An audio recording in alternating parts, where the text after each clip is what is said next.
এই এলাকার আমরা তো ঢাকা হিসেবেই জানি আজকের এই জনসভার নিশ্চয়ই সভাপতি আছে, মাননীয় সভাপতি আমার শ্রদ্ধেয়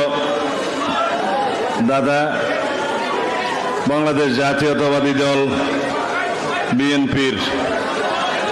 স্থায়ী কমিটির সম্মানিত সদস্য বাবু গয়েশ্বরচন্দ্র রায়, আজকে উপস্থিত আছে দলের কেন্দ্রীয় যুগ্ম মহাসচিব জনাব হাবিবুন নবী সুহেল,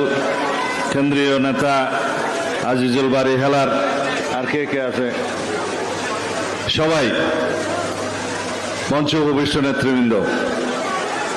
এই এলাকার সর্বস্তরের ভাই ও বোনেরা, সাংবাদিক বন্ধুগণ, আসসালামু আলাইকুম। আমি ক্ষমা